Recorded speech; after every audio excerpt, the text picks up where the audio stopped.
Hello students, ये 12th batch है और 12th बैच की 4th क्लास है। ये अभी फेज 1 कंप्लीट हो चुका है। फेज 1 में 3 क्लासेस थी, अभी फेज 2 शुरू हुआ है और फेज 2 की ये पहली क्लास है। Phase 2 class 1। अगर पूरे 12वीं के बैच की बात करें, 12वीं के सिलेबस की बात करें तो ये 4th क्लास है और अगर फेज 2 की बात करें तो ये पहली क्लास है। फेज 1 हो चुका है और फेज 1 की 3 क्लासेस कवर हो चुकी है हमारी, राइट। अभी हम शुरू कर रहे हैं फर्स्ट क्लास फेज 2 की। इस वाली क्लास के अंदर, इस वाली क्लास का एक तो पहले से इतना ज्यादा कोई कनेक्शन है नहीं। अगर किसी स्टूडेंट ने नहीं कर रखी है तो वो ये ना सोचे कि पिछले वाली क्लास अगर उसने नहीं कर रखी तो वो ये ना सोचे कि मुझे ये समझ नहीं आएगा या कम समझ आएगा। अगर वो थोड़ा सा कॉन्सेंट्रेट करेगा तो समझ में आ जाएगा। और जो पिछली क्लासेस हैं वो कवर करने के लिए आप इस वीडियो में जो नंबर दिखाए गए हैं उन नंबर्स पे कॉल करें, वो आपकी कवर हो जाएंगी, राइट। तो शुरू करते हैं हम क्लास नंबर 1 से। आज की क्लास में हम टॉपिक पढ़ेंगे पहले कूलम्ब्स लॉ। कूलम्ब्स लॉ क्या होता है, स्टार्ट करते हैं। टॉपिक का नाम है कूलम्ब्स लॉ। सुनिए आप, कूलम ने क्या बताया। कूलम ने ये कहा कि अगर दो चार्जेस, सपोज मान लिया जाए कि एक चार्ज है प्लस Q1 और एक चार्ज मान लिया जाए प्लस Q2। दो चार्ज है प्लस Q1 और प्लस Q2, ये दो चार्ज है और इनके बीच जगह पे R। दो चार्जेस रखे हुए हैं प्लस Q1, या फिर ये चाहे दोनों पॉजिटिव है चाहे दोनों नेगेटिव है, ठीक है ना। मान लेते हैं सिर्फ Q1 Q2 लिखता हूं मैं, ये जरूरी नहीं कि ये दोनों, मैं उस तरह नेगेटिव भी होता है। ये दो चार्जेस हैं, ये दोनों पॉजिटिव या फिर दोनों नेगेटिव या फिर एक पॉजिटिव या एक नेगेटिव है। दो चार्जेस है Q1 एंड Q2 और उनके बीच गैप R है। तो ये वाले दोनों चार्जेस एक दूसरे के ऊपर फोर्स लगाएंगे। कुलम ने क्या कहा कि ये दोनों चार्जेस एक दूसरे पे फोर्स लगाएंगे और ये वाला जो फोर्स होगा इसको बोलेंगे इलेक्ट्रिक फोर्स। क्या बोलेंगे इसको? इलेक्ट्रिक फोर्स बोलेंगे इसको। और ये वाले दोनों चार्जेस एक दूसरे पे अट्रैक्टिव फोर्स भी लगा सकते हैं और ये एक दूसरे के ऊपर रिपल्सिव फोर्स भी लगा सकते हैं। दोनों टाइप के फोर्सेस लग सकते हैं। ये दोनों चार्जेस एक दूसरे पे अट्रैक्टिव फोर्स भी लगा सकते हैं और रिपल्सिव फोर्स भी लगा सकते हैं। और इस फोर्स को क्या बोलेंगे बताइए हम? Electric force. उसने क्या बताया कि अगर दो पॉजिटिव चार्ज हैं, अगर दो पॉजिटिव चार्ज हैं तो क्या करेंगे, ये एक दूसरे के ऊपर रिपल्सिव फोर्स लगाएंगे। हाँ जी, कैसा फोर्स लगाएंगे? रिपल्सिव, अगर दोनों चार्ज पॉजिटिव है तो। और अगर दो चार्ज नेगेटिव है, अगर दोनों चार्ज नेगेटिव हैं तो भी एक दूसरे के ऊपर रिपल्सिव फोर्स लगाएंगे। तो अगर पॉजिटिव चार्ज है तो भी रिपल्सिव फोर्स लगेगा और नेगेटिव चार्ज है दोनों तो भी रिपल्सिव फोर्स लगेगा। और अगर एक पॉजिटिव और एक नेगेटिव है तो कैसा फोर्स लगेगा बताइए? ऐसे केस में, ऐसे केस में अट्रैक्टिव फोर्स लगेगा। समझ में आ गई बात आपको? ये उसने बताया, ठीक है ना। बेसिकली उसने इलेक्ट्रिक फोर्स के बारे में बताया था। एक उसने क्या बताया कि ये जो इलेक्ट्रिक फोर्स होता है ये न्यूटन थर्ड लॉ को फॉलो करता है। Electric force always follows the Newton third law of motion. कैसे? देखो, न्यूटन थर्ड लॉ के अकॉर्डिंग क्या है कि यहाँ पर ये दोनों इलेक्ट्रिक फोर्स क्या होगा कि ये वाला चार्ज इसके ऊपर जितना फोर्स लगाएगा इधर या इधर, ये वाला भी इसके ऊपर उतना ही फोर्स लगाएगा। लेकिन नेचर वाइज जो मैग्नीट्यूड वाइज तो वो सेम होंगे, लेकिन डायरेक्शन वाइज अपोजिट भी होंगे। सुना आप ध्यान से कि यहां पर ये दोनों चार्जेस एक दूसरे पे जो फोर्स लगाएंगे वो क्या होगा बताइए? इक्वल होगा मैग्नीट्यूड में, और डायरेक्शन क्या होगी? अपोजिट होगी। यहां पर फोर्स की वैल्यू क्या होगी ये निकालने में चार्ज का मैग्नीट्यूड मैटर नहीं करता। चार्ज का मैग्नीट्यूड चाहे कुछ भी हो, मतलब हो सकता है जैसे ये 1 कूलम्ब है और ये 1000 कूलम्ब है, ये 1 कूलम्ब है और ये 1000 कूलम्ब है, उसके बावजूद भी ये इसके ऊपर जितना फोर्स लगाएगा ये वाला भी उसके ऊपर उतना ही फोर्स लगाएगा। समझ आ गई ना बात आपको? तो देखिए आप, इलेक्ट्रिक फोर्स में उसने क्या बताया इसके बारे में और फर्दर उसने क्या बताया कि ये जो दोनों एक दूसरे पे फोर्स लगाते हैं ना, ये वाला फोर्स डायरेक्टली प्रोपोर्शनल होता है Q1 Q2 के। This force is directly proportional to the product of charges. देखिए आप यहाँ पे इसके अंदर उसने एक्सपेरिमेंट किया, ये वाली बात उसने एक्सपेरिमेंटली बताई। हाँ जी, ये बात उसने कैसे बताई? एक्सपेरिमेंटली। उसने क्या किया कि उसने इस चार्ज को डबल कर दिया और इस वाले चार्ज को भी डबल कर दिया। जब उसने इस चार्ज को डबल किया और इस चार्ज को भी डबल किया तो फोर्स कितना हो गया? यहाँ पे 4 टाइम्स हो गया था फोर्स। उसने एक्सपेरिमेंटली चेक किया कि ये एक दूसरे के ऊपर 4 गुना फोर्स लगा, 4 गुना ज्यादा फोर्स लगा रहे हैं। अगर उसने इसको मान लो 3 टाइम्स कर दिया और इसको भी अगर हम 3 टाइम्स कर दें तो जो फोर्स है वो कितना हो जाएगा बताइए? 9 टाइम्स हो जाएगा फोर्स। समझ आ रही बात आपको? इसको मैंने 2 टाइम्स बढ़ा दिया, इसको 3 टाइम्स बढ़ा दिया, तो जो फोर्स है 3 × 2 6 टाइम्स हो जाएगा। यानी उसने क्या बताया कि ये दोनों एक दूसरे के ऊपर जो फोर्स लगाएंगे वो डायरेक्टली प्रोपोर्शनल होगा इन चार्जेस के प्रोडक्ट के। समझ आ गई बात आपको? ये वाली उसने, ये पहली इक्वेशन बना लेते हैं हम इसको। और दूसरा जो फोर्स है वो है force is inversely proportional to R square. जो दूसरी जो बात है, force is inversely proportional to R square. यानी कि अगर हम लोग यहाँ पे आर को, उसने क्या किया, आर को 2r कर दिया, डबल कर दिया। ये जो चार्जेस के बीच का जो गैप है उसने डबल कर दिया। जब गैप को डबल किया उसने क्या देखा कि जो फोर्स की वैल्यू 1/4 होगी, फोर्स 1/4 हो गया। जब उसने R को 3 गुना कर दिया, 3R कर दिया, तो फोर्स की वैल्यू 1/9 हो गई। तो कहने का मतलब ये है कि ये जो R है ना, R जो फोर्स है वो इनवर्सली प्रोपोर्शनल टू क्या होता है बताइए, R² होता है, ठीक है ना। अब सुनो, अब उसने इन दोनों कंबाइन किया, इन दोनों कंबाइन करने के बाद आता है force is directly proportional to Q1 Q2 by R²। और यहाँ पे उसने एक प्रोपोर्शनलिटी कांस्टेंट यूज किया और उस प्रोपोर्शनलिटी कांस्टेंट को बोला गया K। ये इसको बोलते हैं इलेक्ट्रोस्टैटिक कांस्टेंट। ये वही वाला है जो मैंने बताया था ना, पॉइंट चार्ज की वजह से इलेक्ट्रिक फील्ड क्या होता है बताइए, K/Q/R² होता है। तो वहां पर जो K है ना, और ये वाला K एक ही बात है, सेम है दोनों। तो K/Q1 Q2/R² ये इलेक्ट्रिक फोर्स का फॉर्मूला होता है। समझ आ रही ना बात आपको। इसमें ये जो K है, K इसको बोलते हैं इलेक्ट्रोस्टैटिक कांस्टेंट। हाँ जी, क्या बोलते हैं इसको बताइए, इलेक्ट्रोस्टैटिक कांस्टेंट। और इसकी जो वैल्यू होती है वो कितनी होती है, 9 × 10⁹। इसकी वैल्यू 9 × 10⁹ होती है और इसको इलेक्ट्रोस्टैटिक कांस्टेंट बोलते हैं। हाँ जी, बात समझ में आ गई होगी आपको। याद रखिए कि अगर दो जो चार्जेस हैं वो एक दूसरे पे जो फोर्स लगाते हैं, उस फोर्स की वैल्यू होती है K/Q1 Q2/R²। और इसकी जो वैल्यू होती है वो 9 × 10⁹ इसकी वैल्यू होती है। हाँ जी, बात समझ में आ गई होगी आपको। अच्छा अब सुनो, ये जो K है ना, ये जो वैल्यू होती है 9 × 10⁹, ये तो वैक्यूम के केस में होती है। अगर दोनों चार्जेस वैक्यूम के अंदर रखे हुए हैं, if the charges are placed in vacuum, तो K की वैल्यू यही वाली लिखोगे। अगर यहाँ पे अगर ये जो K है ये अलग अलग मीडियम के लिए अलग अलग होता है, K की वैल्यू अलग अलग मीडियम के लिए अलग अलग होती है। वैक्यूम के लिए होती है इसकी वैल्यू 9 × 10⁹, और अलग अलग के लिए अलग अलग होती है। मैं आपको बताता हूँ इसकी वैल्यू क्या होती है। देखो K को मैंने आपको एक बात बताई थी, K को हम लोग 1/4 पाई एप्सिलॉन नॉट भी बोलते हैं। जी, क्या बोलते हैं, 1/4 pi epsilon not. Epsilon not क्या चीज है ये, epsilon not this is a constant. मैंने आपको बताया था ये कांस्टेंट है, इसकी वैल्यू 8.85 × 10⁻12 होती है। ये वाली बात भी आपको बताई गई थी। अच्छा अब सुनो, अब यहाँ पे इसके अंदर ये जो K है, this is the electrostatic constant, ठीक है। हम एक बार ऐसा करते हैं, इसको K' लिखते हैं। इलेक्ट्रोस्टैटिक कांस्टेंट को मैं K' लिख रहा हूँ भी, समझ आ रही है बात आपको। क्यों, बुक्स में तो इलेक्ट्रोस्टैटिक कांस्टेंट को K लिखा जा रहा है, बट मैं इसको K' लिख रहा हूँ, ठीक है ना। ध्यान रखना क्यों लिख रहा हूँ भी बता दूंगा मैं।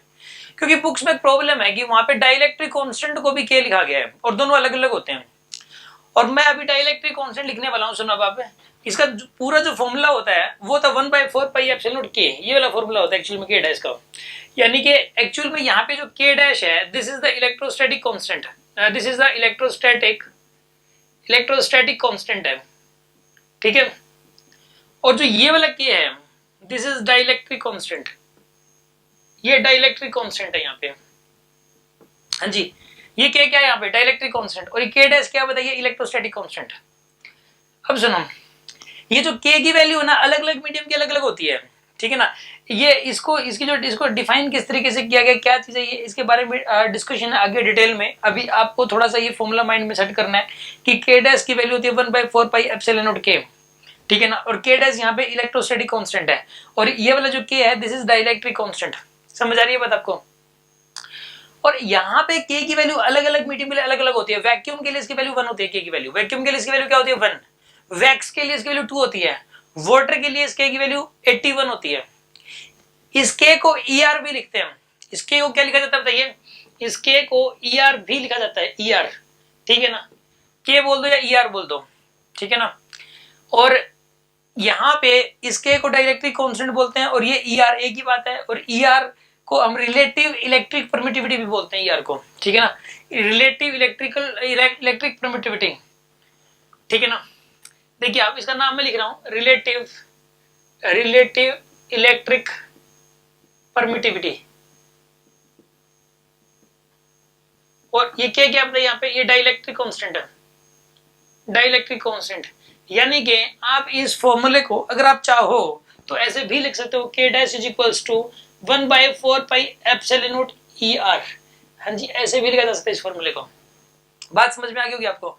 या तो 1/4 देखो, K' एक्चुअल में K' यानी कि इलेक्ट्रोस्टैटिक कांस्टेंट की वैल्यू क्या होती है, या तो 1/4 पाई एप्सिलॉन नॉट K लिख दो, या लिख दो 1/4 पाई एप्सिलॉन नॉट ER, ऐसा लिख दो आप। यानी और ER और K एक ही मतलब है दोनों का, ठीक है ना। और यहाँ पे बस नाम अलग अलग है। इसको ER को ना मतलब बोलने का तरीका होता है, इसको रिलेटिव इलेक्ट्रिक परमिटिविटी, और K को बोलते हैं डाइलेक्ट्रिक कांस्टेंट। हालांकि दोनों की वैल्यू सेम होती है, कोई फर्क नहीं होता दोनों में। अब सुनिए आप, ये जो K है डाइलेक्ट्रिक कांस्टेंट, ये ना अलग अलग सारे मीडियम्स का अलग अलग होता है। वैक्यूम के लिए इसकी वैल्यू 1 होती है, for vacuum, for vacuum, for vacuum K is 1, vacuum के लिए 1 होता है। और अगर हम बात करें फॉर वाटर, वाटर के लिए K की वैल्यू 81 होती है। या फिर हम बात करें फॉर वैक्स, वैक्स के लिए इसकी वैल्यू K की वैल्यू 2 होती है। ठीक है ना, ये बात आपको माइंड में सेट करनी है। अच्छा अब सुनो, यानी कि देखो अब आप, यानी कि K की वैल्यू जब आप अलग अलग पुट करोगे तो ऐसे केस में K डैश की वैल्यू भी बदल जाएगी, यानी कि यहाँ पे ये जो कांस्टेंट है ये बदल जाएगा। मैं क्या बताना चाह रहा था कि ये दो चार्जेस एक दूसरे पे कितना फोर्स लगाएंगे ये इस बात पे भी डिपेंड करता है कि इनके बीच में मीडियम कौन सा है, इन दोनों चार्जेस के बीच में मीडियम कौन सा है।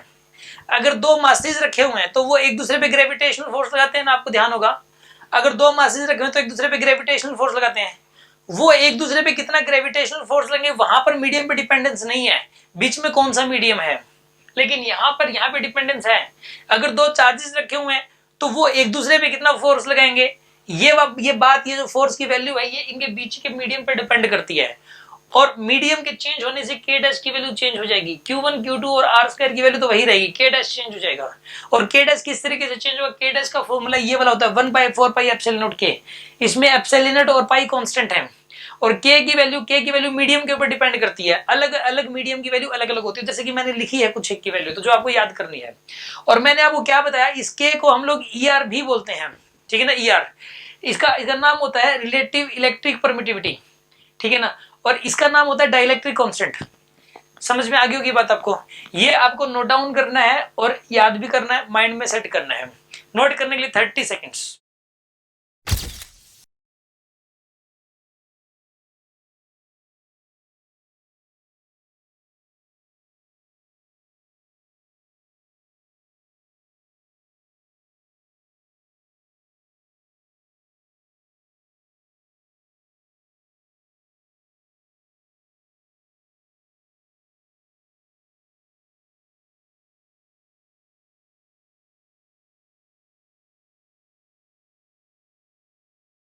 मैं अभी एक क्वेश्चन आपको करवा रहा हूं, ये वाला क्वेश्चन बड़ा ध्यान से समझना आप, अगले आगे वाले क्वेश्चंस अपने आप हो जाएंगे आपसे और डीपीपीसी क्वेश्चंस भी हो जाएंगे, ठीक है।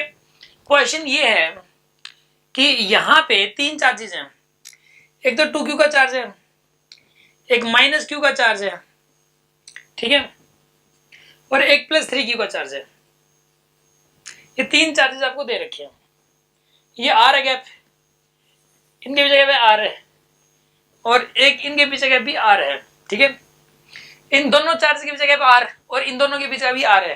ये तीनों चार्जेस फिक्स हैं, कहीं कोई भी नहीं जा रहा, रेस्ट में तीनों के तीनों, मतलब गैप इनके बीच का वही है। तो तीन चार्जेस दिए हुए हैं आपको, तीन चार्जेस आपको दिए हुए हैं, +2Q, -Q और +3Q।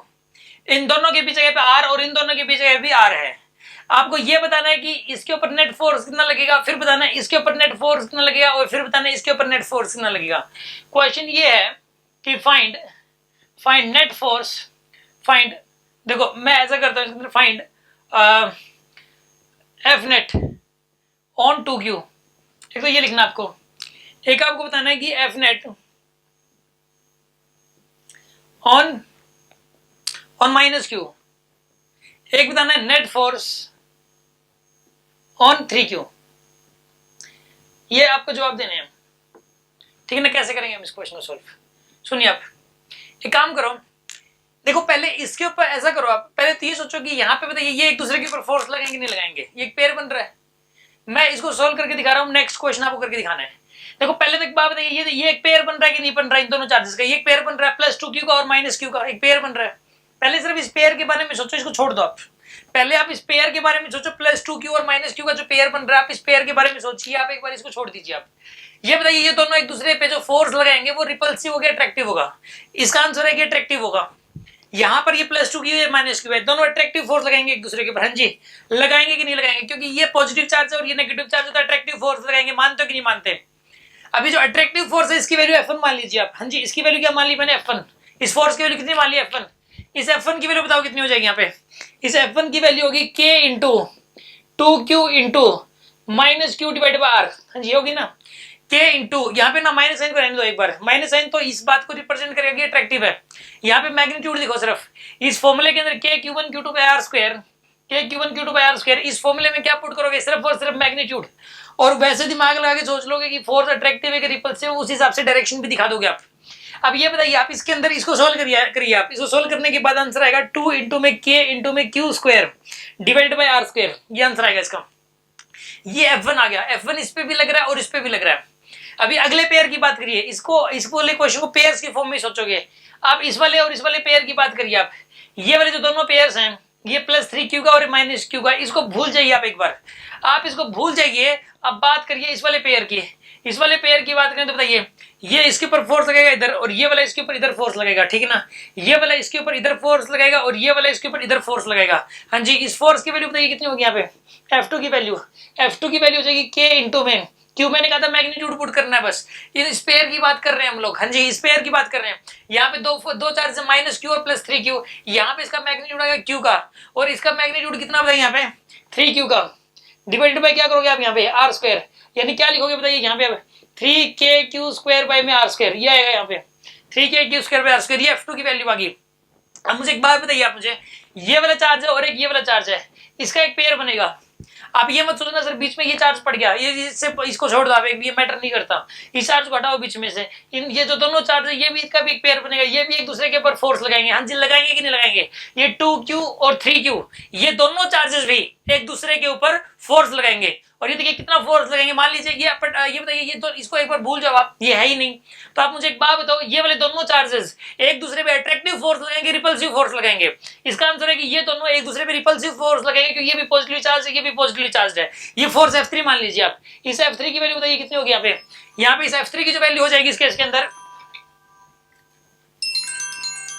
इस F3 की जो वैल्यू होगी ना यहाँ पे, इस F3 की वैल्यू देखिए कितनी होगी इसके अंदर। अगर हम F3 की वैल्यू की बात करें तो ये हो जाएगी यहाँ पे K इंटू में ये वाला चार्ज कितना है यहाँ पे 2Q, और ये वाला चार्ज कितना है यहाँ पे बताइए 3Q, डिवाइड बाय क्या करोगे आप यहाँ पे गैप कितना, ये R प्लस R कितना हो जाएगा यहाँ पे, ये 2R हो जाएगा, इसका होल स्क्वायर।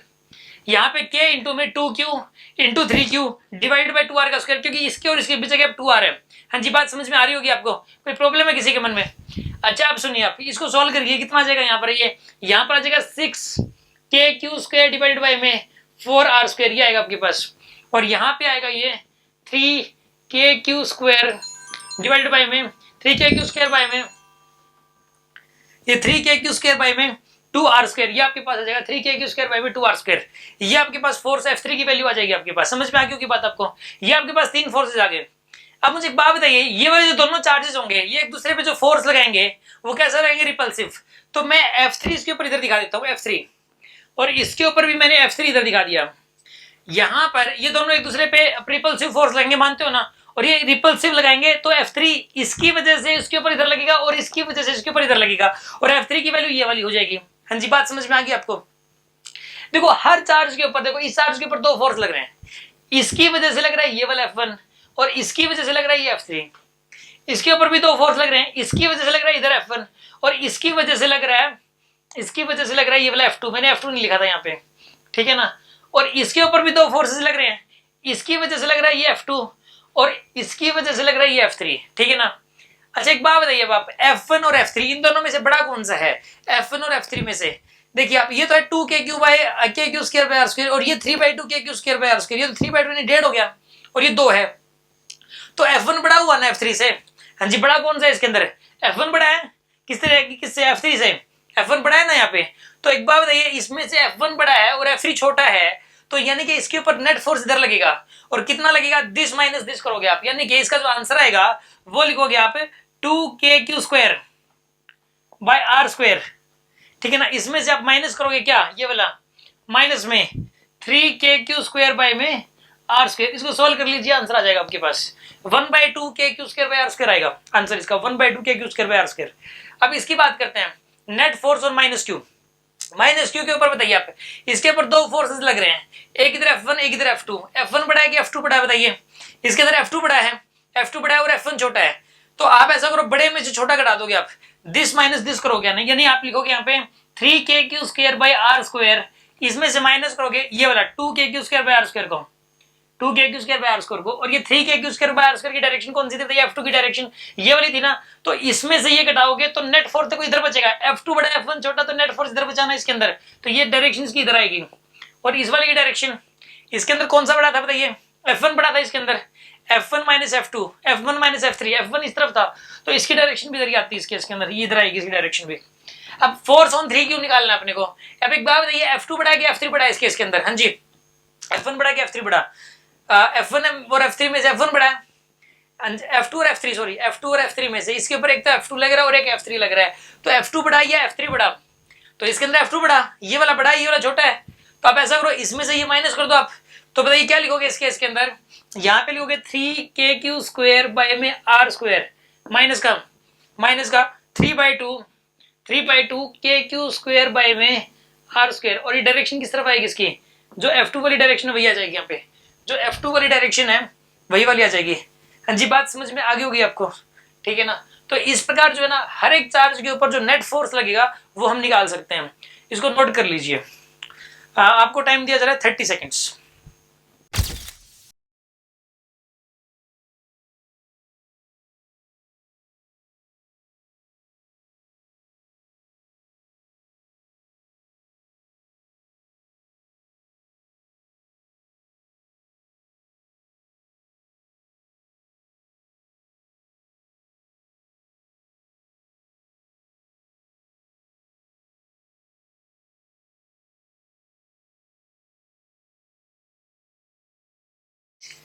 अभी मैं आपको एक क्वेश्चन दे रहा हूं करने के लिए, आपको खुद करके दिखाना है ये, ठीक है। क्वेश्चन ये है कि यहां पर एक चार्ज है -4 कूलम का, यहां पे चार्ज है एक 2 कूलम का, और यहां पे चार्ज है 6 कूलम का, ठीक है। और इनके बीच गैप है यहाँ पे 2 मीटर, और यहां पर भी गैप है 2 मीटर, ठीक है। आपको ये बताना है कि इस पे कितना फोर्स लगेगा, नेट फोर्स, इस पे नेट फोर्स और इस पे नेट फोर्स, यानी कि आपको क्या बताना है, एफ नेट, एक तो -4 पे, एक आपको बताना है एफ नेट 2 कूलम पे, एक आपको बताना है एफ नेट 6 कूलम पे, ठीक है। -4 है, 2 कूलम पे और 6 कूलम पे, 2-2 मीटर गैप है, और आपको नेट फोर्स बताना है हर एक के ऊपर कितना लगेगा। आपको सोल्व करना है 1 मिनट।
तो देखिए इस क्वेश्चन को कैसे करें हम, एक काम करो, पहले तो एक पेयर बनेगा ये वाला, आप इस चार्ज को भूल जाओ, आप सिर्फ इस पेयर के बारे में सोचिए, ये दोनों एक दूसरे पे फोर्स लगाएंगे, ये -4 है ये +2 है, बताइए कैसा फोर्स लगेंगे, अट्रैक्टिव या फिर रिपल्सिव। इसके अंदर अट्रैक्टिव फोर्स लगेगी, एक नेगेटिव चार्ज है और एक पॉजिटिव चार्ज है, तो ये अट्रैक्टिव फोर्स लगेंगे। मान लीजिए इस फोर्स की जो वैल्यू वो F1 है, मान लेते हैं कि ये फोर्स F1 है। एक बात बताओ, इस फोर्स F1 की वैल्यू क्या होगी, K × 4 × 2 डिवाइड बाय 2 का स्क्वायर, यानी आंसर क्या आएगा इसका 2 के आंसर आ जाएगा इसका। समझ आई बात आपको। अब एक बात बताओ, ये वाला चार्ज और ये वाला चार्ज ये भी एक दूसरे पे फोर्स लगाएंगे, कैसा फोर्स लगाएंगे, रिपल्सिव फोर्स होगा, 2 कूलम और ये 6 कूलम, यहाँ पर ये फोर्स होगा F2 और ये वाला जो फोर्स होगा ये होगा F2, ये 6 कूलम ये 2 कूलम, ये रिपल्सिव फोर्स लगाएंगे क्योंकि दोनों पॉजिटिव चार्ज हैं, दोनों के ऊपर पॉजिटिव चार्ज है, तो रिपल्सिव फोर्स लगेंगे। इस F2 की वैल्यू बताओ कितनी हो जाएगी, यहाँ पे F2 की वैल्यू बताइए, K × 2 × 6 डिवाइड बाय 2 का स्क्वायर। जब आप इसको सोल्व करोगे ना तो 3K बनेगा, ये 3K बनेगा, ठीक है ना। अब उसके बाद F3 की वैल्यू, हाँ जी F3 की वैल्यू बतानी है। एक बार बताइए आप, एक पेयर बन जाएगा इसका और इसका, इसको एक बार बीच में हटा दो, ये वाली पे एक दूसरे पे फोर्स लगाएंगे, ठीक है ना। ये वाला और ये वाला एक दूसरे पे अट्रैक्टिव फोर्स लगाएंगे, क्योंकि ये पॉजिटिवली चार्ज है, ये नेगेटिवली चार्ज है, अट्रैक्टिव फोर्स लगाएंगे। तो इस वाले फोर्स को आप मान लीजिए F3 है ये, और ये वाला फोर्स भी F3 है। हमें F3 की वैल्यू लिखनी है। F3 की वैल्यू बताइए कितनी आएगी यहाँ पे, K इंटू 4 इंटू, इसका मैग्नीट्यूड लिखना है, सिर्फ मैग्नीट्यूड लिखना आपको 4। इसका मैग्नीट्यूड कितना होगा बताइए, 6 डिवाइडेड बाय, इनके बीच का गैप कितना बताइए, 4 का स्क्वायर। जब आप इसको सॉल्व करोगे तो एक 4 से एक 4 गया, ठीक है, और यहाँ पे आएगा 3/2 बनेगा, फिर ये 3/2 के आ जाएगा, 3/2 के। हाँ जी, समझ में आ गया होगा आपको ये। अब हमें ये बताना है कि नेट फोर्स कितना लगा -4 कूलम चार्ज के ऊपर, नेट फोर्स कितना लगा। नेट फोर्स देखिए कितना लगा, इन दोनों को ऐड कर दो क्योंकि दोनों सेम डायरेक्शन में है। F1 और F3 दोनों सेम डायरेक्शन के अंदर है, तो दोनों ऐड हो जाएंगे। F1 और F3 को ऐड करिए आप, F1 और F3 को, ये 2K है और एक 3/2K है, दोनों को ऐड करने के बाद हो जाएगा 3.5K। हाँ जी, कितना हो जाएगा बताइए, 3.5K हो जाएगा। और ये किस डायरेक्शन में आएगा, इसी डायरेक्शन में आ जाएगा ये। हाँ जी, इन दिस डायरेक्शन होगा ये। अब फोर्स बताना ऑन 2 कूलम पे फोर्स बताना है, तो ये दोनों सेम डायरेक्शन में ही लग रहे हैं इसमें, तो ये दोनों ऐड हो जाएंगे। F1 और F2 दोनों ऐड होंगे, F1 F2 दोनों को ऐड कर दीजिए, 2K + 3K, 5K आएगा आपके पास, आंसर आएगा इसका 5K, और वो इस तरफ आ जाएगा लेफ्ट में। और अब बात करते हैं 6 कूलम की। 6 कूलम के ऊपर दो फोर्सेस लग रहे हैं, इस तरफ लग रहा है F2, इस तरफ लग रहा है F3। हाँ जी, बताइए कौन सा बड़ा, F2 और F3 में से। F2 बड़ा है इसके अंदर, यानी नेट फोर्स इधर ही बनेगा। F2 बड़ा है, F3 छोटा है, तो नेट फोर्स इधर बनेगा। और कितना बनेगा, 3K में से 3/2K घटा दो आप, तो यानी कितना आएगा इसका, 3/2K आएगा, 3/2K आ जाएगा इस केस के अंदर, और ये इस तरफ आएगा 3/2K। हाँ जी, बात समझ में आ गई होगी आपको। कोई डाउट है किसी के मन में, ये 3/2K इस तरफ आ जाएगा। ये आंसर है, नोट कर लीजिए, 20 सेकेंड्स।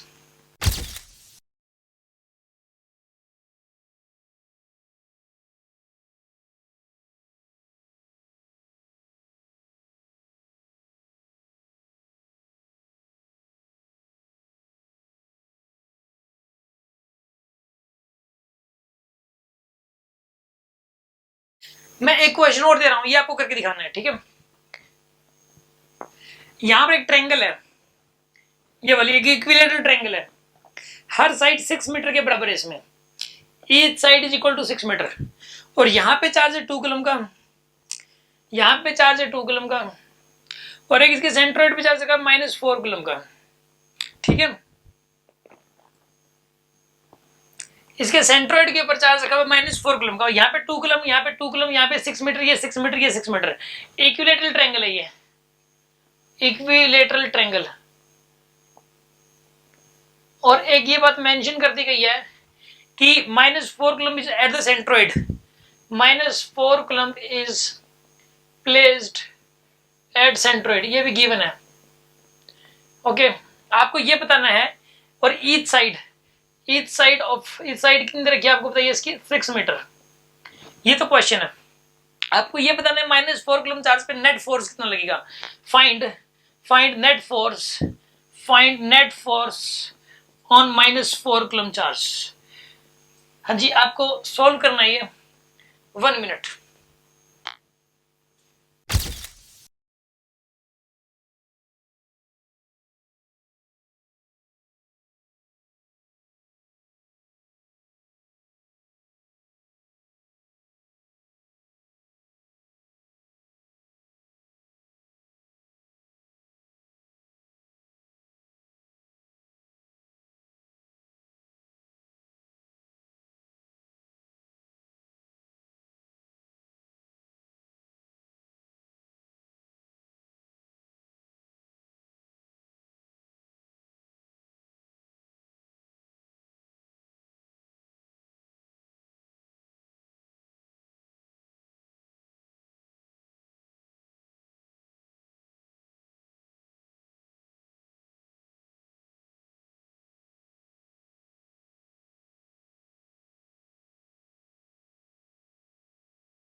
हाँ जी, इसको सोल्व करना है।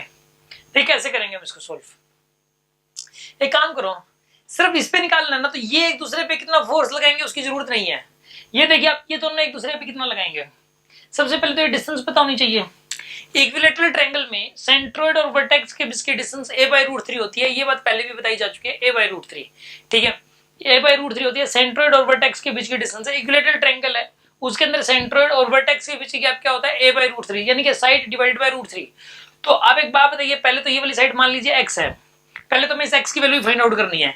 x की वैल्यू हो जाएगी यहाँ पे a/√3, a/√3 का मतलब है 6 डिवाइडेड बाय √3, 6/√3 का मतलब क्या बताइए, 6/√3, यानी कि ये हो जाएगा यहाँ पे देखो 2 × 3/√3 लिख सकते हो ना आप इसको। तो ये एक √3, यानी यहाँ पे कितना आएगा, यहाँ पर ये 2√3 बनेगा यहाँ पे। हाँ जी, क्या आएगा यहाँ पर, ये 2√3। ये आपके पास x की वैल्यू आएगी, ये सेंट्रोइड और वर्टेक्स के बीच की डिस्टेंस आ गई 2√3, ये वाली डिस्टेंस भी 2√3 होगी। अब मुझे एक बात बताओ, ये दोनों एक दूसरे पे फोर्स लगाएंगे ना, कैसा फोर्स लगाएंगे, अट्रैक्टिव। हाँ जी, कैसा फोर्स लगाएंगे एक दूसरे पे, अट्रैक्टिव। तो यानी कि आपको ये वाला फोर्स कितना होगा ये बताओ आप, मान लो ये वाला फोर्स F है, ये वाला फोर्स F, ठीक है ना। तो यहाँ पे बताइए ये भी फोर्स F ही होगा यहाँ पे, क्योंकि डिस्टेंस जो यहाँ पर है वही डिस्टेंस यहाँ पर भी है। यहाँ पे डिस्टेंस x है तो ये वाली डिस्टेंस भी x ही है। यहाँ पे 2 कूलम है, यहाँ पे भी 2 कूलम है, और 4 कूलम कॉमन ही है, यानी कि ये जैसा पेयर बन रहा है ये वाला पेयर ठीक वैसा ही है। तो इस केस में ये दोनों एक दूसरे पे जो फोर्स लगाएंगे, ये दोनों भी एक दूसरे पे उतना ही फोर्स लगेंगे। ये इसके ऊपर F लगेगा तो इसके ऊपर भी F ही लगेगा यहाँ पे। समझ आ रही है बात आपको? अब सुनो, यहाँ पे इसके अंदर जो है ना ये F, ये भी F। अच्छा एक बात बताओ, इक्विलेटरल ट्रायंगल है, जैसे ये पूरा एंगल कितना होगा 60, हाँ जी, ये वाला पूरा एंगल कितना होगा इसमें 60 ना, तो ये आधा एंगल हो गया 30 डिग्री। हाँ जी, मानते हो ना, ये पूरा अगर 60 है तो ये वाला एंगल कितना हो गया 30 डिग्री। ऐसे ये वाला एंगल अगर 60 डिग्री है, ये पूरा 60 है तो ये वाला एंगल कितना हो जाएगा 30 डिग्री, मानते हो ना। यहाँ पे ये पूरा 60 तो ये 30, ऐसे ही अगर ये वाला पूरा 60 हो गया तो ये वाला एंगल 30। अब ये 30, ये 30, ये पूरा, ये तीनों मिला के कितना था 180। हाँ जी, ये तीनों मिला के कितना 180, तो 30 30 60 और 180 में से 60 चला गया 120 आएगा आपके पास, ठीक है ना। यहाँ पे 30, यहाँ 30, इन तीनों का सम अगर 180 है तो ये 30 30, तो ये वाला कितना हो गया 120। हाँ जी, बात समझ में आ रही है ना आपको? ये वाला फोर्स F, ये वाला फोर्स F, और इनके बीच एंगल 120। अच्छा एक बात आपको बताएगी, अगर दो वेक्टर्स हैं और वो मैग्नीट्यूड वाइज इक्वल हैं और उनके बीच का एंगल अगर 120 डिग्री है, दो वेक्टर्स हैं अगर उनका मैग्नीट्यूड इक्वल है और एंगल 120 डिग्री है, तो रिजल्टेंट बताइए किसी एक के बराबर हो जाएगा इसमें, रिजल्टेंट F के बराबर हो जाएगा कि नहीं हो जाएगा इस केस के अंदर। ये F एंगल 120 डिग्री, तो रिजल्टेंट F के बराबर ही आ जाएगा इस केस के अंदर। सबसे पहले तो F निकालना पड़ेगा अपने को। F कितना होगा बताइए आप इसके अंदर, F की वैल्यू, ये दोनों बताइए एक दूसरे पे कितना फोर्स लगाएंगे, ये फोर्स लगेंगे K इंटू ये वाला चार्ज कितना बताइए 2, ये वाला चार्ज कितना बताइए -4 डिवाइडेड बाय में ये वाला गैप कितना बताइए यहाँ पे x की वैल्यू कितनी यहाँ पे 2√3 इसका स्क्वायर, ठीक है। सोल्व कर लीजिए आप इसको, कितना आ जाएगा यहाँ पर, ये आएगा यहाँ पर माइनस का 8k डिवाइडेड बाय में ये आएगा 12 आ जाएगा यहाँ पे 12, यानी कितना बनेगा यहाँ पे बताइए, यहाँ पे बनेगा ये माइनस का 2k/3, ये आएगा आपके पास माइनस का 2k/3, -2k/3। एक्चुअल में जब मैग्नीट्यूड लेना होता है इसमें, तो मतलब मैंने बताया था आपको माइनस साइन लेने की जरूरत ही नहीं थी, सिर्फ मैग्नीट्यूड लेना होता है, बस सिर्फ मैग्नीट्यूड लेना आपको, ठीक है। ये तो मैंने पैसे ही रख दिया था। आप फोर्स में k q1 q2 पे r² लगाओगे तो सिर्फ मैग्नीट्यूड ही ले लो, और नहीं लिया है तो बाय द वे वो जो माइनस साइन है ना, वो इस बात को रिप्रेजेंट कर रहा है कि इनकी इसकी नेचर अट्रैक्टिव होगी, अट्रैक्टिव नेचर को रिप्रेजेंट कर रहा है। वो तो हमें पहले से ही पता है, वो तो हमें मतलब ओरली पता है, इस बात को बगैर सोल्व किए हम बता सकते हैं कि अट्रैक्टिव नेचर होगी। और वो माइनस साइन किसको रिप्रेजेंट कर रहा था, अट्रैक्टिव, ये अट्रैक्ट करेंगे इस बात को रिप्रेजेंट कर रहा था, क्योंकि फोर्स कभी नेगेटिव नहीं हो सकता, force can never be negative, ठीक है ना। फोर्स का मैग्नीट्यूड, फोर्स तो हमेशा पॉजिटिव ही होता है, और फोर्स के आगे अगर नेगेटिव साइन का मतलब ये होता है कि वो नेगेटिव साइन डायरेक्शन को रिप्रेजेंट कर रहा होता है, ठीक है ना। अच्छा अब सुनिए आप, यहाँ पे लगेगा फोर्स, ये 2k/3 एक दूसरे पे 2k/3 लगाएंगे, ये भी एक दूसरे पे 2k/3 लगाएंगे, तो यानी इस F की वैल्यू 2k/3 है, इस F की वैल्यू 2k/3 है, इनके बीच का एंगल 120 डिग्री है, तो इन दोनों का जो रिजल्टेंट आएगा, हाँ जी, इन दोनों का जो रिजल्टेंट आएगा वो कितना आएगा 2k/3 आएगा। इसका आंसर यही है F नेट, इसके ऊपर जो आंसर आएगा इसका वो 2k/3 के बराबर ही आएगा। हाँ जी, कोई डाउट है किसी के मन में? इसका आंसर ये नोट कर लीजिए 30 सेकेंड्स।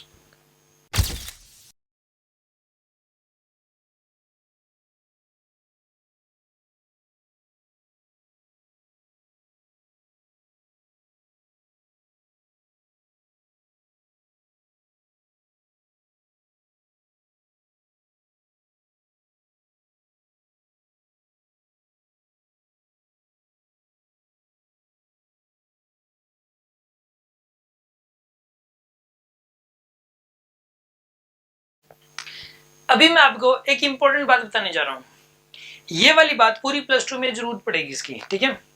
देखिए आप, अगर कहीं पे एक इलेक्ट्रिक फील्ड है E का, यूनिफॉर्म इलेक्ट्रिक फील्ड है, ठीक है, एक यूनिफॉर्म इलेक्ट्रिक फील्ड है, ये E का इलेक्ट्रिक फील्ड है E। यूनिफॉर्म इलेक्ट्रिक फील्ड को इक्वली स्पेस्ड पैरेलल लाइंस के थ्रू रिप्रेजेंट करते हैं। यहाँ पर इनके बीच का जो गैप है, इनके बीच का गैप वही है, और इनके बीच का गैप भी वही है, और इनके बीच का गैप भी वही है। इनके बीच का गैप इक्वल है।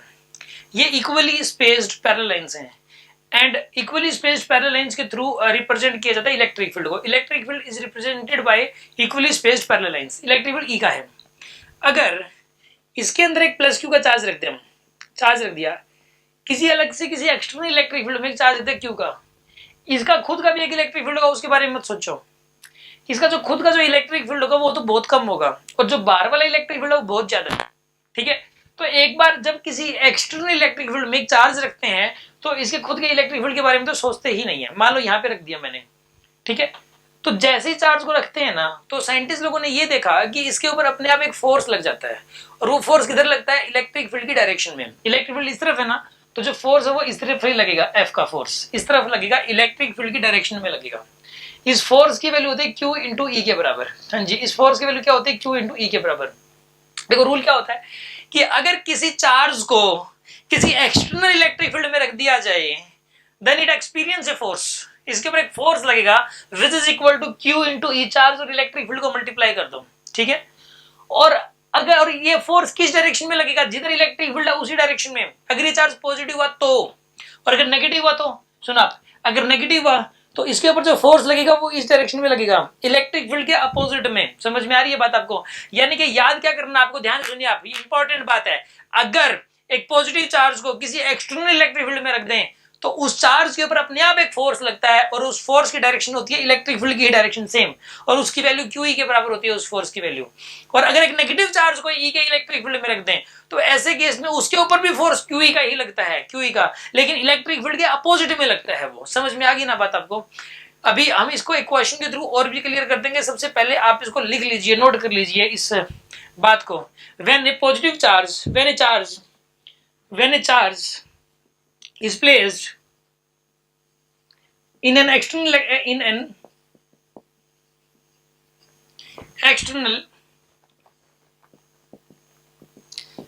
electric field, then it experience a force equal to QE, equal to QE. If charge is positive,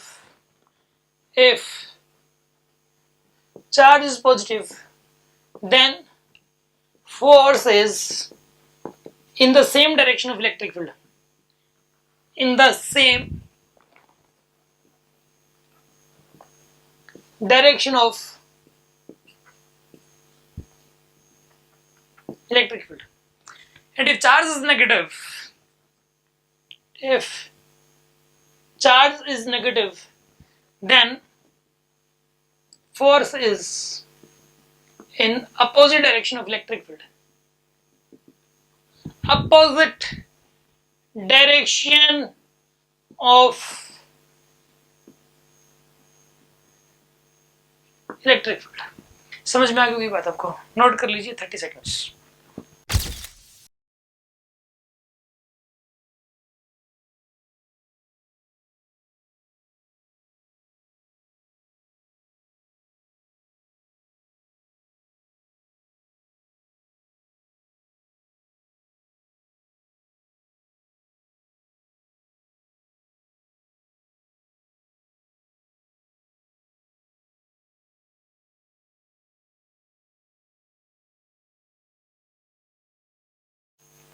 अभी जो मैंने आपको स्टेटमेंट बताई ना, मैं आपको ये वाली स्टेटमेंट एक बार समझाता हूँ, फिर इसका एक क्वेश्चन मतलब जो है बताएंगे आपको। इसकी इसी स्टेटमेंट को क्लियर कर रहे हैं। जैसे कि मान लो कि इलेक्ट्रिक फील्ड सपोज 10 न्यूटन पर कूलम का, इलेक्ट्रिक फील्ड की जो यूनिट होती है वो न्यूटन पर कूलम होती है। इलेक्ट्रिक फील्ड 10 न्यूटन पर कूलम का, ये यूनिट कहाँ से आई? जैसे कि F is equal to Q ही होता है। तो एक बात बताइए, इस Q को नीचे ले जाओ तो E क्या हो जाएगा? F/Q। तो इसकी यूनिट होती है न्यूटन और इसकी यूनिट होती है कूलम। तो न्यूटन पर कूलम यहाँ से आई है इलेक्ट्रिक फील्ड की यूनिट, ठीक है ना। इसकी यूनिट एक और होती है वोल्ट पर मीटर, ठीक है ना। ये भी आपको जो है ना आगे समझ में आ जाएगी। इसकी यूनिट वोल्ट पर मीटर होती है, कहां से आती है, राइट। अब सुनिए आप, एक इसके अंदर जो है ना, अगर हम लोग मान लो यहाँ पे 4 कूलम का चार्ज रखते हैं, 4 कूलम का चार्ज रखते हैं, ठीक है। चार्ज की यूनिट होती है, चार्ज की यूनिट तो देखो होती है कूलम, और एक होती है माइक्रो कूलम। 1 माइक्रो कूलम के अंदर 10⁻⁻6 कूलम होते हैं। हाँ जी, 1 माइक्रो कूलम के अंदर 10⁻⁻6 कूलम होते हैं। मान लो 4 कूलम का चार्ज रख दिया, 4 कूलम का चार्ज रख दिया, तो इसके ऊपर फोर्स इधर लगेगा और इस फोर्स की वैल्यू हो जाएगी Q इंटू ई के बराबर। चार्ज कितना 4 और इलेक्ट्रिक फील्ड कितना बताइए 10, यानी कि 40 न्यूटन का फोर्स लगेगा और वो इस तरफ लगेगा। अगर यहाँ पे -2 कूलम का चार्ज रख दिया, कितना चार्ज रख दिया बताइए -2 कूलम का, तो इसके ऊपर जो फोर्स लगेगा वो इस डायरेक्शन में लगेगा फोर्स, ठीक है ना। और इस फोर्स की वैल्यू बताइए किसके बराबर होगी यहाँ पे, अगेन क्यू ई के बराबर ही हो जाएगी। चार्ज कितना है इसके अंदर बताइए 2 का, इलेक्ट्रिक फील्ड की वैल्यू कितनी है यहाँ पे 10, तो यानी कि 20 न्यूटन, 20 न्यूटन का फोर्स लगेगा इस तरफ। हाँ जी, बात समझ में आ गई होगी। कहने का मतलब ये है कि यहाँ पे अगर कोई पॉजिटिवली चार्ज हो, पॉजिटिव चार्ज हो, अगर कोई पॉजिटिव चार्ज, तो उसके ऊपर फोर्स इलेक्ट्रिक फील्ड की डायरेक्शन में ही लगता है, ठीक है, और उसको एक्सटर्नल इलेक्ट्रिक फील्ड में रखना पड़ेगा, ठीक है ना। और अगर नेगेटिव चार्ज हो तो उसके अपोजिट डायरेक्शन में फोर्स लगेगा। जैसे कि मान लो इसके अंदर जो है ना इलेक्ट्रिक फील्ड सपोज ऊपर की तरफ है, इलेक्ट्रिक फील्ड मान लो एक ऊपर की तरफ इलेक्ट्रिक फील्ड मैंने अप्लाई कर दिया, ठीक है, और यहाँ पे इलेक्ट्रिक फील्ड की वैल्यू है सपोज 6 न्यूटन पर कूलम, और यहाँ पे मैंने चार्ज रख दिया एक तो -4 कूलम का और यहाँ चार्ज रख दिया 6 कूलम का, प्लस का। अगर साइन आर लिख रखा हो तो प्लस का ही होता है वो। इलेक्ट्रिक फील्ड है 6 न्यूटन पर कूलम का, चार्ज -4 और एक है 6, दो चार्ज रख दिए इस एक्सटर्नल इलेक्ट्रिक फील्ड में, दो चार्ज रख दिए। तो ये बताइए इसके ऊपर जो फोर्स लगेगा वो ऊपर की तरफ लगेगा ना, कितना लगेगा इसके ऊपर फोर्स 6 × 6, 36 का फोर्स लगेगा, 36 न्यूटन। और इसके ऊपर जो फोर्स लगेगा वो नीचे लगेगा, कितना लगेगा बताइए, इस फोर्स की वैल्यू क्या हो जाएगी यहाँ पे 4 × 6 यानी कि 24 न्यूटन का फोर्स लगेगा। समझ में आ गई होगी बात आपको। अगर पॉजिटिव चार्ज हो तो इलेक्ट्रिक फील्ड की डायरेक्शन में लगता है, और अगर नेगेटिव चार्ज हो तो इलेक्ट्रिक फील्ड के अपोजिट डायरेक्शन में लगता है, ठीक है ना। ये बात आपको समझ में आ गई होगी, नोट कर लीजिए 15 सेकेंड्स।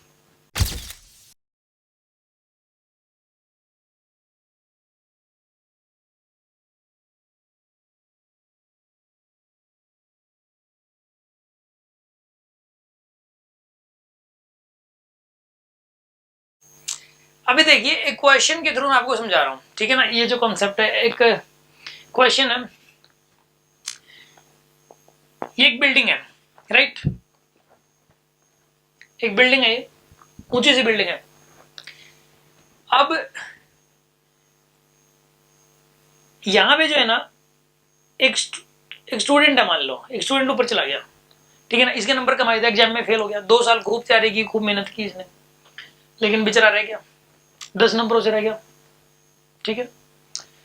तो इसके अंदर मान लेते हैं कि इसके जो नंबर आए सपोज 600 का कट ऑफ था, नंबर आए मान लो 550, 50 नंबरों से रह गया।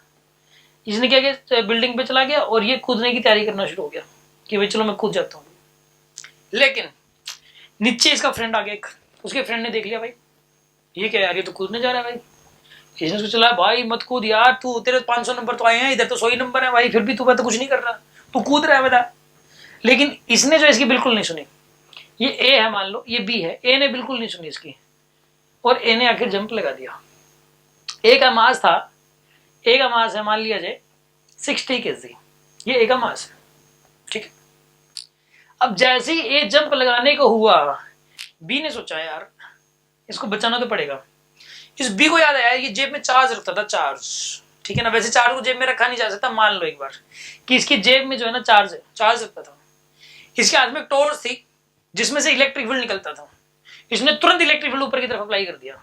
इसने क्या किया, ध्यान से समझना, यहां पे जो है इसके अंदर इसने क्या किया, ऊपर की तरफ एक इलेक्ट्रिक फील्ड अप्लाई कर दिया, और इस इलेक्ट्रिक फील्ड की जो वैल्यू थी वो थी 100 न्यूटन पर कूलम, ठीक है। देखिए आप ध्यान से सुनो, हुआ ये कि जैसे ये जंप करने को हुआ, इसके फ्रेंड ने एक इलेक्ट्रिक फील्ड ऊपर की तरफ अप्लाई कर दिया, और इलेक्ट्रिक फील्ड की वैल्यू थी 100 न्यूटन पर कूलम, और इस ए का मास है 60 kg। इसको ये लग रहा था कि जेब में अपने चार्ज रखता था, ये एक्सपेरिमेंट करता रहता था, तो हो सकता है कि इसकी जेब में चार्ज हो, और चार्ज की वजह से इसकी बॉडी के ऊपर फोर्स लग जाएगा ऊपर की तरफ, और ये हो सकता है कि बच जाए, नीचे आने से रुक जाएगी। तो इसको ये लगा था, तो इसने इलेक्ट्रिक फील्ड ऊपर की तरफ अप्लाई कर दिया। इलेक्ट्रिक फील्ड वैल्यू 100 न्यूटन पर कूलम, मास था 60 kg, और चार्ज इसको पता नहीं है कि नहीं है कि कितना है। लेकिन जैसे इसने जंप किया, ये यहीं का यहीं रुक गया, हवा में ही रुक जाता है, ये नीचे नहीं आता, वहीं का वहीं अटका हुआ है हवा के अंदर ही। बताइए इसकी जेब में चार्ज था कि नहीं था? इसका पहली बात आंसर है था। अगर इसकी जेब में चार्ज ना होता तो इसके ऊपर इलेक्ट्रिक फोर्स ऊपर की तरफ नहीं लगता। नीचे क्या लग रहा है इसके ऊपर mg, ऊपर क्या लग रहा है इसके ऊपर इलेक्ट्रिक फोर्स, तो नेट फोर्स 0 हो गया तभी तो ये रुका हुआ है। आपको ये बताना है कि इसकी जेब में चार्ज कितना था। Find the charge, find charge in pocket of A. हाँ जी, इसका आंसर कमेंट बॉक्स के अंदर लिखिए, देखते हैं कितने स्टूडेंट्स देंगे। 30 सेकेंड्स।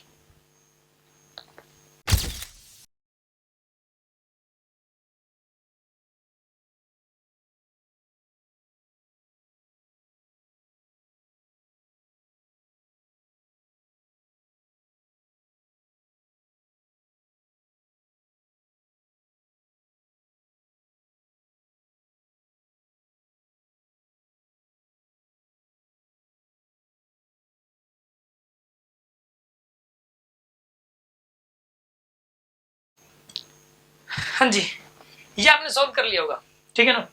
हाँ जी, नीचे क्या लग रहा था ये इसके ऊपर mg।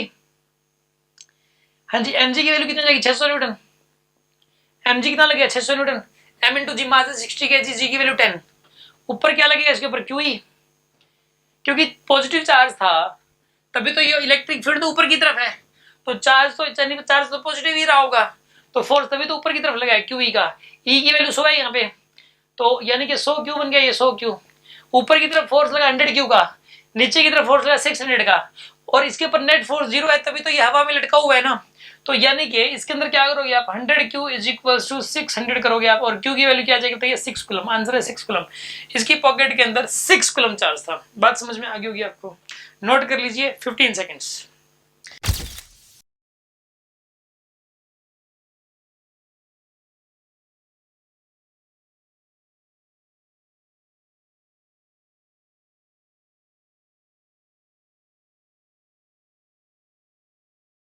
एक क्वेश्चन दे रहा हूं, ये आपको करके दिखाना है, ठीक है।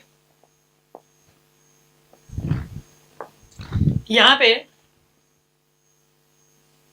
एक ब्लॉक है, ठीक है।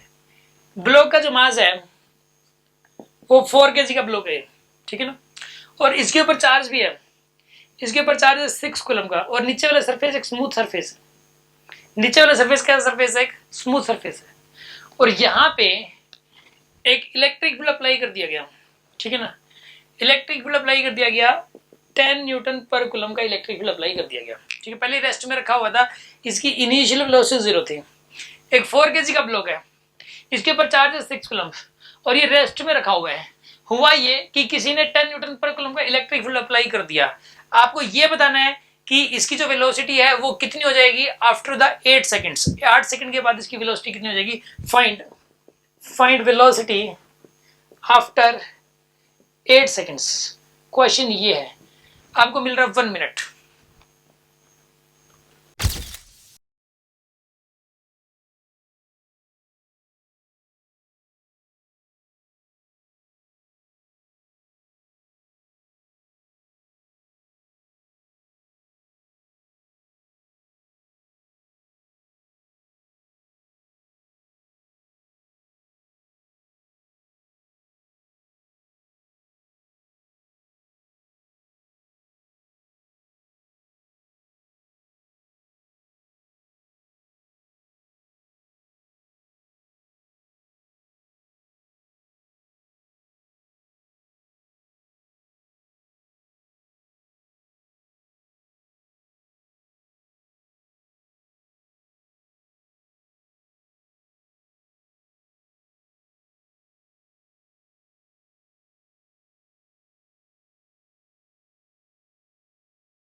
अभी सुनिए कैसे करेंगे इस क्वेश्चन को सॉल्व।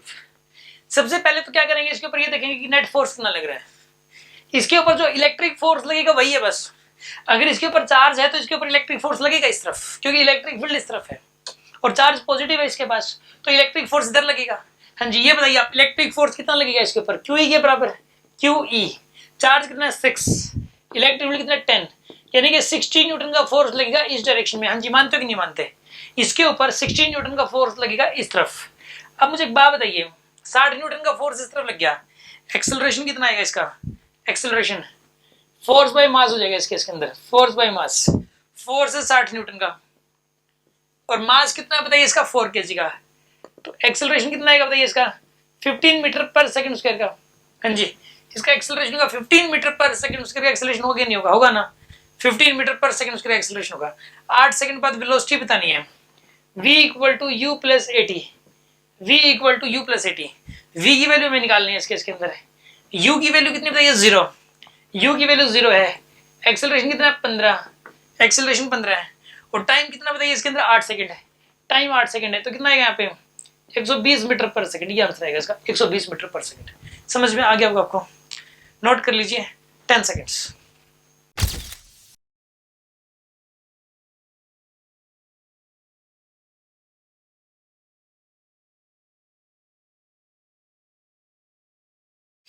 हमारी ये वाली क्लास इतनी ही थी। अभी मैं आपको ये बता रहा हूं कि आपको घर पे क्या पढ़ाई करनी है और किस तरीके से पढ़ाई करनी है। देखिए आप इसमें जैसे मैंने आपको फेज 1 पहले करवाया था, और फेज 1 की 3 क्लासेस थी, 1, 2, फर्स्ट, सेकंड और थर्ड। इन तीनों फेजेस की 20 क्वेश्चन की एक डीपीपी आपको मिली थी, इसके अंदर है जो आपको डीपीपीज हैं उसके अंदर 20 क्वेश्चंस हैं, तो आपके 60 क्वेश्चंस ये वाले हो जाते हैं। अब आपको ये वाली प्रैक्टिस करने के बाद, ये प्रैक्टिस अगर आपने कर ली है तो उसके बाद आप करें क्या, एक अलग से बुकलेट है सक्सेस मैग्नेट नाम से, सक्सेस मैग्नेट, ये वाली जो बुकलेट है इसको पढ़ने के लिए आप हमारे नंबर्स के ऊपर व्हाट्सएप कर सकते हैं या फिर कॉल कर सकते हैं। सक्सेस मैग्नेट के अंदर इन तीनों क्लासेस के जो कॉन्सेप्ट पढ़ाए गए हैं इसी के कुछ और क्वेश्चंस हैं, ठीक है ना, सम मोर क्वेश्चंस, इसके अंदर कुछ और क्वेश्चंस इसके अंदर हैं, और इसके अंदर साथ में प्रीवियस ईयर्स के आईआईटी में जो आए हुए क्वेश्चंस हैं और नीट में आए हुए क्वेश्चंस हैं और अदर एग्जाम्स में आए हुए क्वेश्चंस हैं, ठीक है ना, अदर एग्जाम्स के अंदर अदर प्रीवियस ईयर्स क्वेश्चंस, ठीक है ना, ये सब इसके अंदर हैं। और अगर आपने ये कर ली सक्सेस मैग्नेट भी और ये सब कर लिया, इसका मतलब आपको फेज 1 अच्छे से आता है, राइट।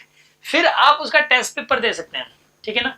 इसका जो टेस्ट पेपर है इसके अंदर 30 क्वेश्चंस हैं, ये भी आप हमसे बाय व्हाट्सएप मंगवा सकते हैं इन 30 क्वेश्चंस का टेस्ट पेपर, और इसका इवन और इनके सॉल्यूशंस इसके अंदर, इसके आंसर्स भी हम आपको साथ में बाद में सेंड कर देंगे, आंसर्स भी आप हमसे बाद में मंगवा सकते हैं। और इसके अंदर ये जो क्वेश्चंस हैं इन सब के वीडियो सॉल्यूशन, सक्सेस मैग्नेट के वीडियो सॉल्यूशंस ये यूट्यूब के ऊपर अवेलेबल हैं, ठीक है ना, वो आपको देखना पड़ेगा हमारे चैनल पे कहाँ पे हैं। और बाय द वे कोई क्वेश्चन हो सकता है कि ना मिले, तो ऐसे में आप हमें कॉल अगर करेंगे तो उसका जो वीडियो है वो आपको ऑटोमेटिक मिल जाएगा उसका, ठीक है। आज की क्लास हमारी इतनी ही रहेगी, थैंक यू।